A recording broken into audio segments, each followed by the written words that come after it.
Bom, então, muito boa tarde. Como também, em primeiro lugar, dirigir uma palavra de gratidão pelo convite que me foi feito e grato também pela oportunidade histórica, diria, de poder testemunhar um evento muito importante, um protocolo que vai frutificar, aliás já frutificou, como acabei de ouvir aqui off the record, e que, ao qual auguro um futuro muito relevante. Uma palavra, evidentemente, de cumprimento para o Dr. João Ferreira Leite, Dr. Martim, distinta diretora de UTIS, Dr. Vítor Barreto, e para todos, uma palavra também de elogio ao grupo de cavaquinho da UTIS, que é também, como acabei de ouvir, fabricante de instrumentos, que é também um aspecto patrimonial muito importante. Não apenas tocam, encantam e revelam e divulgam o património, mas fabricam também eles próprios os cavaquinhos. O tempo que me cabe é muito breve para uma matéria tão ampla. No fundo, aquilo que eu gostaria de destacar, e tomei como primeira imagem uma pintura de um elemento da UTIS, Florinda Custódio, que creio que está aqui, uma pintura muito bonita de 99, intitulada Os Meninos da Rua, que está no lar, enfim, na unidade de cuidados continuados. Ora, esta pintura coloca-me no quadro do problema que eu queria hoje aqui colocar. A cultura, o papel que a cultura tem, a cultura de partilha, como valor fundamental da época do Renascimento. Aliás, é desde a época do Renascimento, a partir de Itália, que o Renascimento veio afirmar valores que hoje estão debaixo de fogo, que estão numa perspectiva de politicamente incorretos. Falar em valores como compaixão, humanismo, partilha, liberdade, ecologia. Vivemos numa época em que regredimos também na prática e na perspectiva e na partilha no campo da cultura. Tudo agravado pelo facto de hoje termos que combater, em primeiro lugar, a desmemória, que é o maior inimigo de quem pratica e trabalha a cultura, o património, a arte, as várias disciplinas que a UTIS curricularmente ministra. Portanto, há aqui também um afirmar que este protocolo acaba de vincar de uma maneira muito correta, que a cultura é, em primeiro lugar, partilha, diálogo, abertura, descobrimento, igualdade, valores fundamentais de uma agenda política. E, portanto, há que afirmá-los numa altura em que uma onda de fanatismo trumpiano, enfim, que estava a dominar o mundo, constitui uma barreira que é fundamental de enfrentar com os valores que temos. O tema que me propus tratar tem a ver com o facto de a Vila de Santarém, na época do Renascimento, constituir ou ter constituído uma verdadeira capital da cultura no reino. Falamos muito da capital do gótico, e muito bem, desde Virgílio Correia, que tal epíteto foi instituído como uma mais-valia indiscutível. Temos património gótico abundante e altamente qualificado, mas raramente nos lembramos que igualmente relevante é o património do Renascimento e do maneirismo.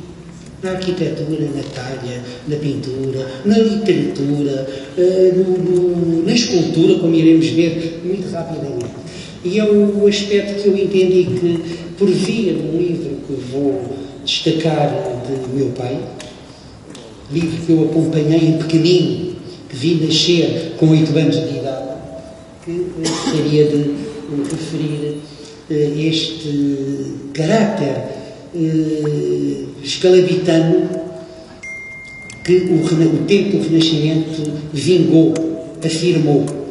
É um tempo áureo, o período que vai entre o terremoto de 1531, que foi uma tragédia, e a época de 1580 foi brilhante. Uma vila que, nomeadamente, albergou o poeta Luís de Camões, independentemente daqui de ter ou não nascido, que é um problema que está ainda em aberto. Mas não há dúvida que aqui viveu, que aqui trabalhou, que aqui teve tertúlias literárias muito relevantes, e basta olhar para um pintor local de muito mérito, durante muito tempo chamado Mestre Romeira, e uma pintura da Capela do Monte, para verificarmos uma novidade extraordinária. O adjornamento cultural, estilístico e artístico que o mercado local já tinha, o acompanhamento das novidades que vinham de Itália e que eram aqui devidamente apreendidas. Porquê? Porque havia uma clientela, um mercado e um grupo de críticos muito empreendedor e muito atual relativamente aos mercados. Um livro que eu queria destacar, que eu vi nascer, como referi, é um livro chamado Santarém Story Art, que foi publicado primeiro como um guia turístico e que depois foi profundamente remodelado, e tive a oportunidade, pequeno, com 8 anos, como digo, de ver o meu pai escrevê-lo, de ir com ele ver os monumentos, nomeadamente aqui, porque este convento estava em restauro na altura, acompanhado pelo pintor Brás Ruivo, que foi quem ilustrou o livro, com apontamentos, com croquis, com aguarelas de grande talento e de grande qualidade, algumas com um valor também criptoartístico, porque documentam aspectos ou da muralha ou dos monumentos que não chegaram até hoje. Portanto, há aqui também um acrescento, uma mais-valia que torna a obra ainda mais relevante. O livro é muito importante porque renovou a metodologia descritiva de inventário. Não havia em Portugal.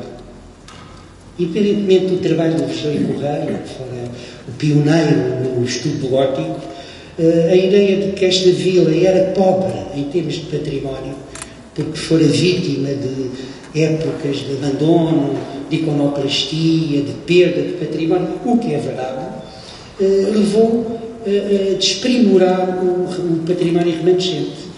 E é agravado ainda por um aspecto que o meu pai, no livro refiro, teve a coragem de enfrentar. A má qualidade do inventário artístico de Portugal dedicado ao distrito, publicado em 49 por um homem de grande mérito, mas que porventura não teve meios neste tempo de fim de guerra, que era o Gustavo Matos Queira, para cumprir aquilo que é o inventário.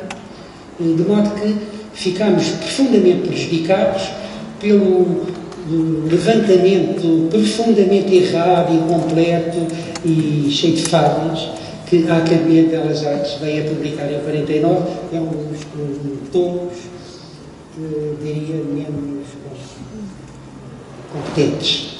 Mas o livro remete também para novidades que não havia ainda arquivo distrital na altura. Mas o autor do livro investigou os 4 arquivos disponíveis. Eu nunca ninguém tinha feito de uma maneira tão continuada e tão profunda, nomeadamente o arquivo da Camarário e da Biblioteca da Campo Freire, que deram material importante para encher os vários capítulos e para retocar este grande fresco que é o livro. É um livro que eu recomendo vivamente porque continua atual e ainda que novos dados tenham vindo entretanto a luta. O respeito que temos que ter ainda hoje pela figura de Virgílio Correia, autor do epíteto Capital do Gótico, e por um livro que a Câmara vai reeditar agora, de 24, chamado Três Túmulos, é evidente, basta olhar à volta para este monumento, a qualidade do gótico, o gótico primitivo, o gótico flamejante, o gótico médio, o gótico manuelino, é tão rico pela quantidade de elementos que chegaram, pela tumulária que ainda remanesce, em grande número e em grande qualidade, pela estatuária, como aquela lá com a Trindade que vem à esquerda, para não duvidar da coragem do epíteto que o Dr. Virgílio Correia veio a propor em 24. Como digo, não vale a pena referir quem era o Virgílio Correia, como arqueólogo, como historiador de arte, como homem da cultura, como republicano de grandes valores de partilha do campo dialogal, e um homem que entendia que era com a cultura e com a arte que podíamos criar diálogos com outras disciplinas e com outros campos. É neste contexto que o livro Santarém História e Arte propõe um nivelamento comparável no tempo do Renascimento. Lembrando que entre 1530 e 1580, esta Vila Realenga, que ficava ao pé de Almeirim, como vai lembrar, da corte real de Almeirim, teve um papel extraordinário no fomento da cultura, da arte, da literatura e do diálogo e do mundo, dos ventos que chegavam ou da Flandres ou de Itália. Tudo converge aqui e é explicável no tempo em que Camões também aqui estadiou, está hoje comprovado, explica a qualidade desta nobre escabelicastro, como o próprio Camões refere a vila, não é? A vila onde a mãe nasceu e onde vários parentes viveram, nomeadamente um pároco da Igreja do Milagre. Lembra-me também, como digo, que perto, não muito longe, havia uma corte em Almeirim, da qual não há nada.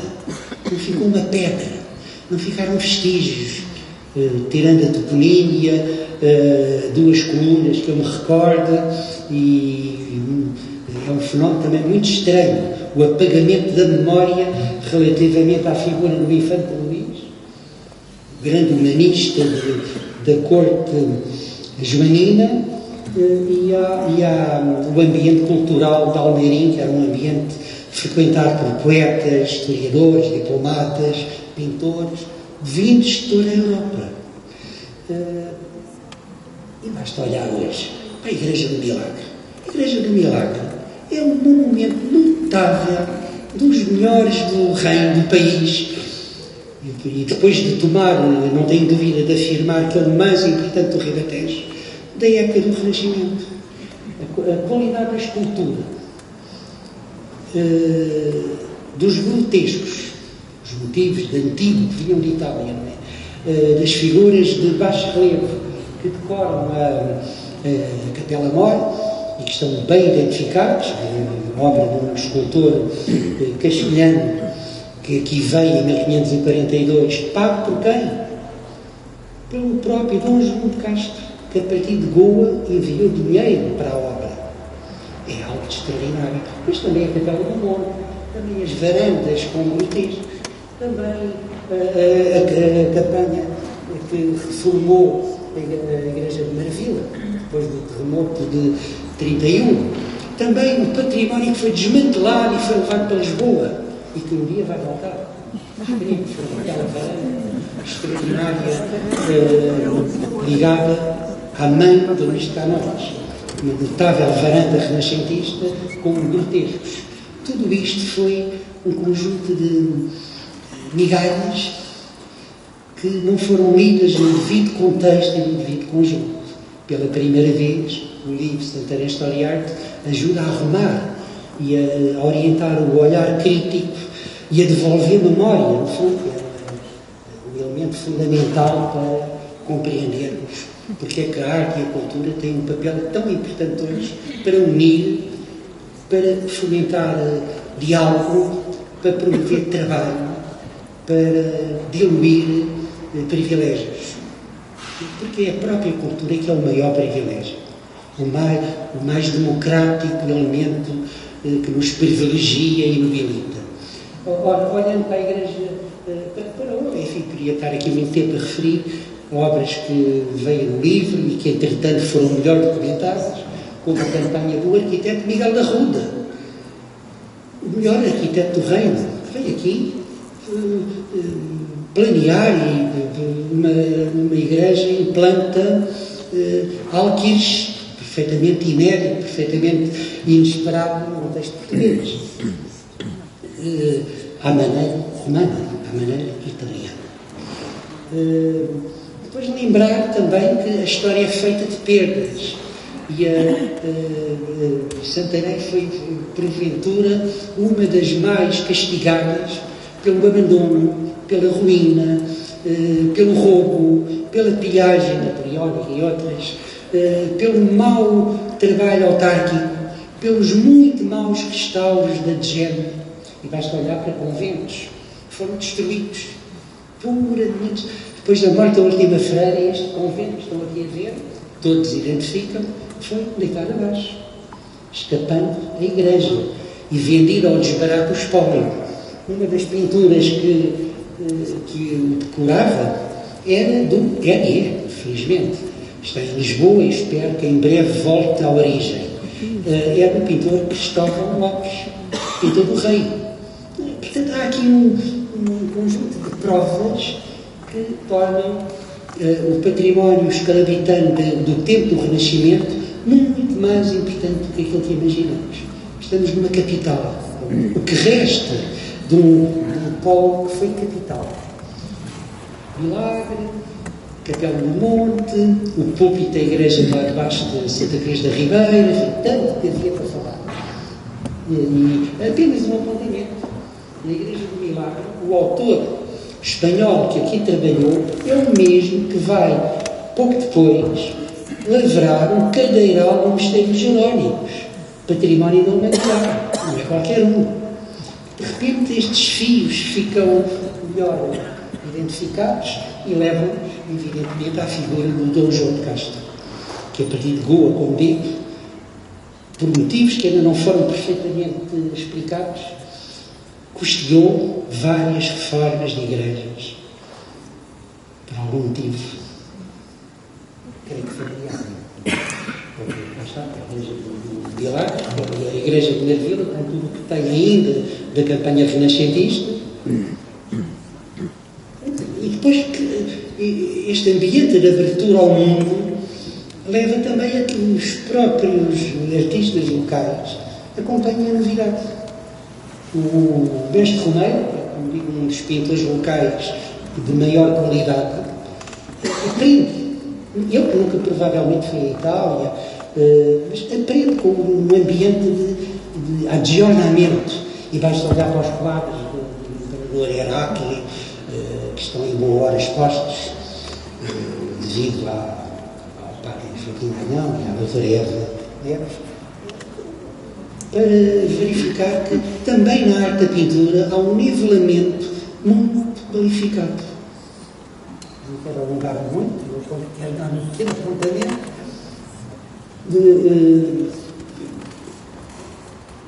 e ainda o maior escritor e teórico do tempo do Renascimento europeu está aqui a viver um ano e meio, o Holanda. Um autorretrato, viveu aqui, junto à Igreja de Marvila, onde escreveu o Tratado da Pintura Antiga, acabou de escrever. Em 1549, escreve o Tratado Tirado pelo Natural. É o primeiro tratado dedicado à arte do retrato no mundo, nunca houve outro. Foi feito aqui. E foi feito aqui porquê? Porque havia um ambiente cultural, intelectual, privilegiado para poder discutir, para poder afirmar ideias. E foi também aqui que as primeiras folhas do álbum da Etatus Mundo, o livro das Idades do Mundo, foram feitas e coloridas. Uma altura em que o escritor andava entre Almeirim e a vila e morava junto à Igreja do Milagre, à Igreja de Marvila. Portanto, é a prova provada de que estamos num ambiente de euforia, uma outra Lisboa que vive do espelho, enfim, dos ventos que de Roma chegavam o humanismo cristão, o neoplatonismo. Esta ideia de que a cultura liberta e unifica. Ainda não estamos na Contra-Reforma, ainda estamos numa altura em que a cultura era uma ponte entre focos conflituais no campo da própria Igreja, não é? E mesmo no âmbito da Reforma. Um dos parentes do Luís de Camões foi, como referi, pároco da Igreja do Milagre.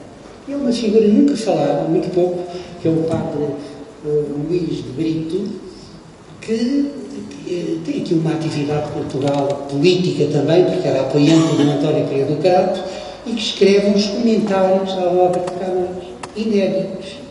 Portanto, há material. Ainda relativamente a Camões, e mesmo para acabar, como digo, não é discutível que tenha nascido aqui ou não, pouco importa, não creio que constitua um problema relevante. O que é facto é que aqui viveu a mãe, os familiares, primos, e aqui teve duas cortes da aldeia que era importante resgatar para o património e para a cultura e para rotas culturais que importa, provavelmente, no âmbito deste protocolo que agora foi afirmado, a aldeia de Vaqueiros, a aldeia de Valfigueira. Ambas foram lugares camonianos.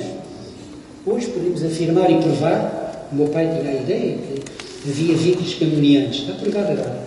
O arquivo do Cadaval provou taxativamente.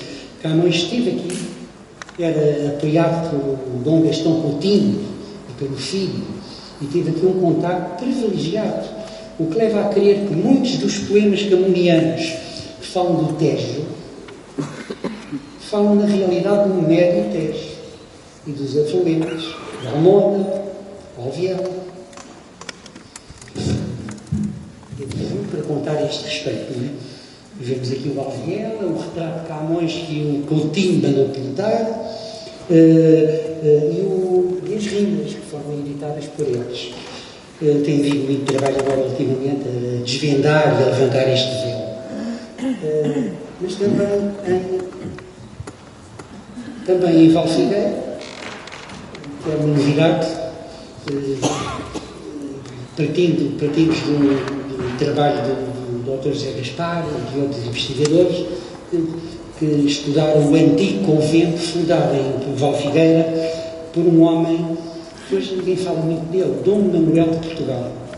Era um patriota, era um homem do grupo do António Pereira do Crato, amigo de Camões, que nunca acolheu o perdão geral dado pelo Filipe de Espanha, manteve até ao fim da vida a fidelidade ao partido antonista, não é? E que foi amigo de Camões. E tanto foi que lhe dedica poemas, que estão hoje identificados, nomeadamente, que foi também novidade deste trabalho já mais atual, e que revela também que Camões está aqui. Quando falamos de uma Santarém renascentista, do tempo do Renascimento, é também algo de camoniano. Os grandes poetas, Diogo Bernardes, Adolfo Manuel Portugal, Frei Agostinho da Cruz, Luís de Camões, Gerardo Corte Real, estão aqui, de alguma maneira, ou na Corte de Almeirim, ou em tertúlias de introduções. O convento de Almesfera está a acabar mesmo com a hora que está. O objetivo não é incomodar-vos, é levantar um problema de arte e de cultura e provar que é com a cultura que podemos discutir, andar para a frente, partilhar novos saberes e promover pontes dialogares. E afirmar política também, porque a cultura é política, não é partidária, é política. Na medida em que ajuda a defender os grandes valores da igualdade, da liberdade, da partilha. O descobrimento da memória, com memória. E hoje é um grande inimigo. A desmemória, que eu há pouco referi, a um palavrão que, perante a onda inqualificável de combate à cultura que vem do imperialismo americano, de outros pontos, hoje combater com trabalho, com protocolos, com investigadores novos, apenas uma memória criptoartística, algo que preocupava também muito o livro que eu aqui tenho elogiado.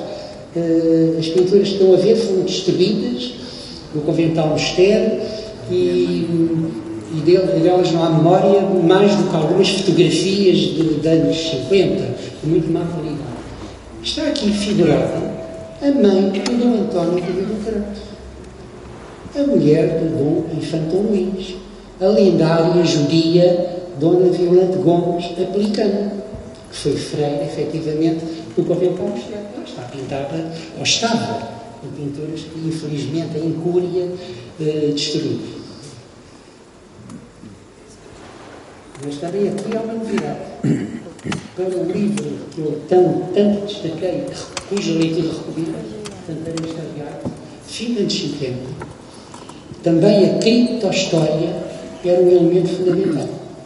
A história é feita de grandes factos, de grandes vultos, de grandes momentos, mas também é feita microscopicamente de pequenos contributos, pequenas curvas e vírgulas, e também de ruínas que ficam entaladas na desmemória, com as quais o historiador tem efetivamente contado.